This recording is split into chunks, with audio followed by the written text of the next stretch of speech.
Buying as a minimalist starts long before I click buy or collect something in the store. For me, it's about intentional spending with awareness, not regrets. I don't want to convince myself not to buy anything. I want to be confident if something is a yes. I've developed a simple filtering system that every potential purchase goes through. And I've done this for years. It has helped me to stay intentional, but also avoid regrets.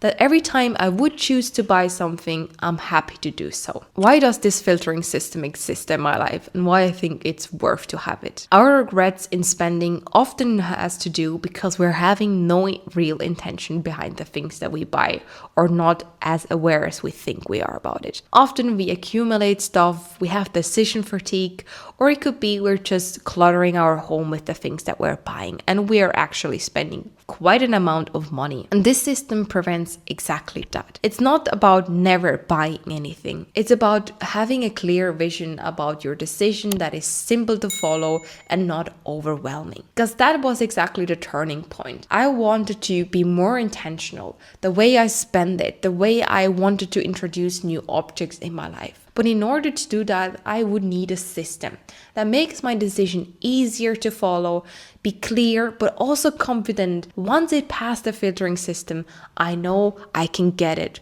With no regrets, I can just follow through. Now that you know the reason behind it, let's dig about the real thing. What is in that filtering system? Filter number 1 is going to be function. What is this item for? Is it going to serve a specific activity? Will it be a lifestyle related, work, private life, any function that it will have?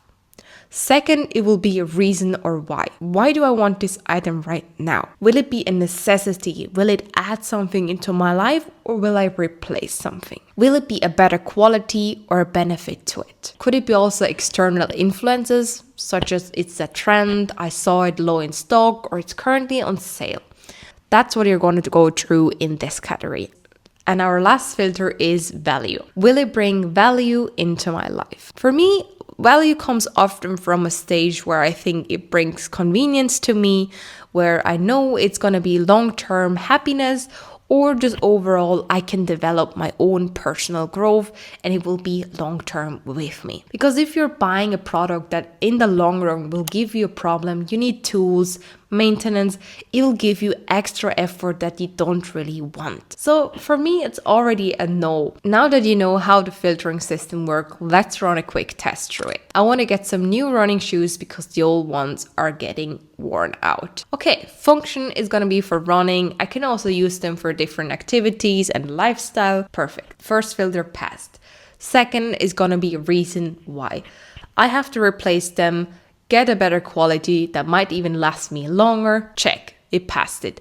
Third, does it add value? Yes, of course. I already own running shoes. I'm going to use them quite frequently as an active person. You might be wondering, perfect, Nina.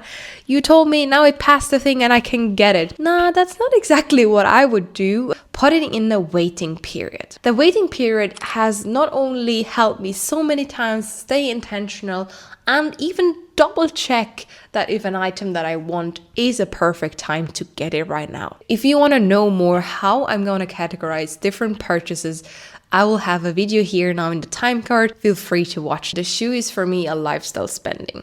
And in that category, I have about 30 to 90 days. Probably it will go first to 30 rather than 90 because I already know it is something that is important. I need to get it, but still, look, your shoes are maybe getting old, but they will hold on for a couple of while as well. The second point I have about the action list is that I have enough time during that period to save up the money, be intentional in the budget, and maybe if I already have the money, put it aside in a different jar, mark it down that you have the money, and once that period has passed, you are more than free of any guilt that you can get that item, no matter what budget it was or the price tag on its own. And that's the whole story. You're building intentional spending, awareness without regrets, and that's it. That little filtering system has changed so much, and hopefully could give you a big input in the way that you can develop your own filtering system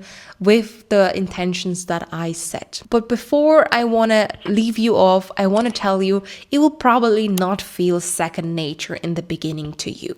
But that's because there's so many questions in each category. So put it on your phone notes, have it somewhere close by with you, even in your room, pin it somewhere in your house where you're gonna be exposed to it quite often. I will leave also some instructions in the description where you can also copy it from there. I can truly relate to that. In the beginning, the filtering system took quite a while, but it was also great. I could be more intentional, reflect about the questions. And other decisions are easier, other items are harder to understand if it's truly a yes. I hope you got some insight today and can implement it in your own life. I would love if you comment a couple of weeks or months later how the system works out for you. Would you even consider using this system? Let me know in the comments. I'm glad you stopped by on Ladies Mental and we could have this conversation. If you want to be part of a more intentional and present lifestyle, follow along, subscribe if you haven't done it, and we see you soon. I send you so much love your way.